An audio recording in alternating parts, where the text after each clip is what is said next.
Hey guys, reviews and more. Back with another review this on a kitchen item. This one is the Copper Crisper XL by Copper Chef. So again, guys, as always, if you like the video, please give it a thumbs up. If you like it a whole lot, please hit subscribe. That helps out the channel an awful lot. So basically, the first part of this is going to be a basic unboxing, and y'all know what that looks like. So we'll just kind of go through the specs on this. So it's called the Copper Crisper XL. There's a smaller version of this, is the larger version. It has a mesh tray. That's what kind of makes this into an air fryer, according to their advertising. The mesh tray is 17 inches by 11¼ inches, and the cookie sheet below it is 17.5 by 12 inches. So it's slightly larger, basically enough to accommodate the tray and adjust for any kind of spillage from the air frying functionality. So today it's going to be unboxed, and we're going to test the air frying functionality on some meat as well as on some frozen French fries. So the meat will be thawed, the French fries will be put in frozen. Instructions are included in the actual box for both options. Most of the instructions relate to frozen items, so they expect that you will put frozen food on here, whether they're vegetables or frozen French fries. Frozen bacon's mentioned on here as well, not frozen obviously, but they got bacon. All the timings on there, just the basics. Although it does tell you to default to the instructions on the food label versus what's the instructions inside the actual packaged pan item. So this is what it looks like. That's all there is to it. This is some basic crinkle cut French fries. Oneida, I think, is the brand they pulled out. Unseasoned, completely frozen. The instructions say if you're going to bread an item, go ahead and throw a little bit of oil on there. I just use Pam because it's just canola oil. That's what I use anyway. I did the same thing for the French fries and for the breaded chicken. I wasn't expecting too much out of the chicken, mostly because it's for my wife and she has to eat gluten-free, or otherwise she gets bad stomach aches. So the gluten-free batter, I'm not too impressed by anyway, but we're going to try it out. It does turn out okay. The seasoning tasted great, but gluten-free flour just does not want to fry the same way. And air frying does not replace, in my opinion, deep fat frying. So we're talking, but basically we're going to just see how well this thing cooks everything. Overall, I'm pretty satisfied with it. I don't think it replaces an air fryer. You're going to see my nasty handiwork, my nasty camera work here. But also, then again, an air fryer, in my opinion, does not replace a deep fat fryer. I think air fryers are kind of set up for people who don't want the smell of fried food in their house, or maybe you live in an apartment and you don't want offensive smells going to roommates or to your neighbors through a wall. But for the most part, it cooked the food just fine. It basically roasted it. It cooked it very evenly. I will say this, if you look in the back, you'll see this convection oven, and the convection function was being used. I don't know how well this would work with a standard bake option on. I don't think it would work as well, because the whole notion behind this air frying, I'm going to say phenomena or fad or whatever you want to call it, is the idea that it heats from all angles just like deep fat frying was. The benefit of deep fat frying is it cooks from all the same size, the same heat, and cooks very fast.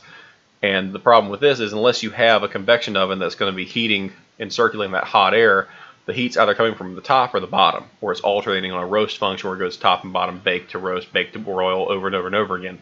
You're still not going to get perfectly even cooking unless you have a convection oven. So this is the results.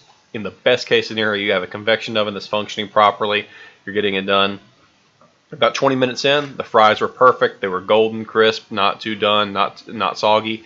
I think that's a benefit on the convection oven as well as the tray. I think if this had been just sitting on the tray, one side would have still been kind of soggy, which is what typically happens with oven cooked French fries. So that right there, that's kind of my torture test as far as did it make a good meal, is the French fries, because French fries are so easy to screw up inside of an oven and so easy to make perfect inside of a deep fat fryer.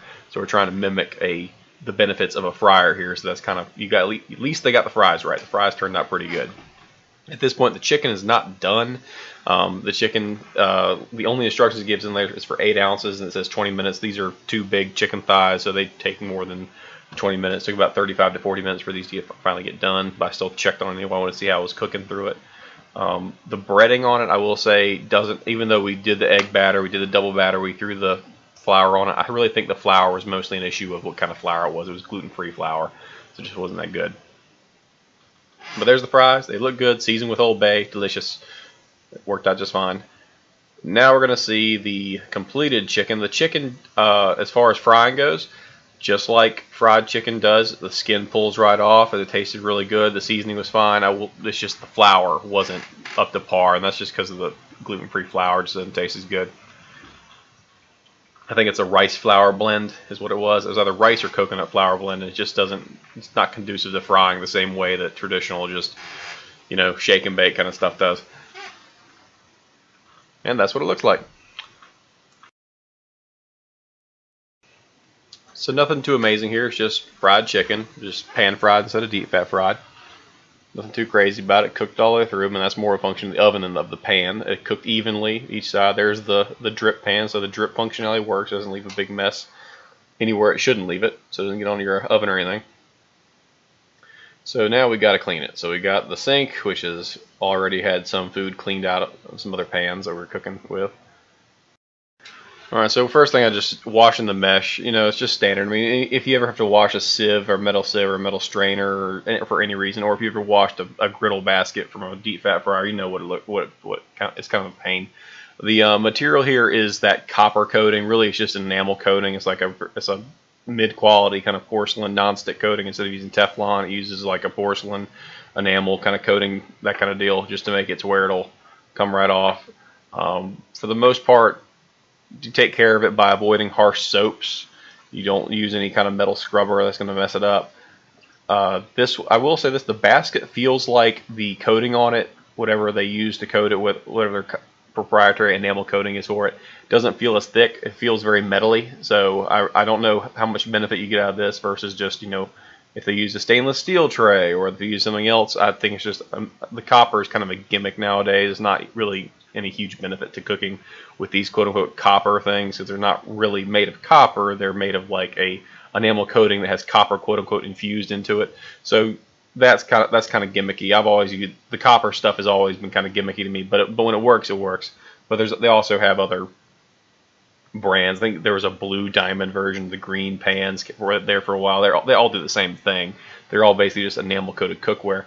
But on the basket, the enamel coating is just not that thick, so it doesn't really feel the same way. Like when you feel the actual cookie sheet, that feels like nothing's gonna stick to it. And you'll see here, it comes right off. There's just nothing holding on. It's a very, very non-stick surface, and it does feel very much like higher quality enamel being put over it, and just nothing it's not porous at all, so nothing gets in to snatch on and grab to it. And that's what it looks like, guys. That's the basic Copper Chef crisper. It's meant to replace a air fryer in your oven. I would say it does a halfway decent job to it, although I will say this: air frying doesn't replace deep fat frying. So at that level, you're really just talking about avoiding buying a $50 piece of kitchen gadget equipment in the form of an air fryer and just having this to do the same thing. So is it as good as deep frying? No. Is it as good as a high-end air fryer? Probably not, but it's 15 bucks. So you're talking about a $15 item being used as opposed to a $50 item that takes up space in your kitchen every day that can only be used for that one item. So with this, you at least get the cookie sheet at the very least, and you have a pan. You have something functional beyond just the air fryer. So you got some additional functionality here, maybe some lower results, but overall 15 bucks, I'd say it's worth the price. Anything more than 15 bucks means you're probably paying for shipping somewhere else. If you look on Amazon and it costs 20, it means you're paying for shipping and a markup. I think that right now the Copper Chef actually has a 2-piece set, the copper of the Crisper XL and the standard Crisper as a 4-piece set, basically for 30 bucks. So 15 bucks a pop is about what you're looking for here. And if you found this review helpful, guys, please give it a thumbs up. And if you like it, please subscribe to my channel. It really helps me out with these reviews. Have a great day, guys.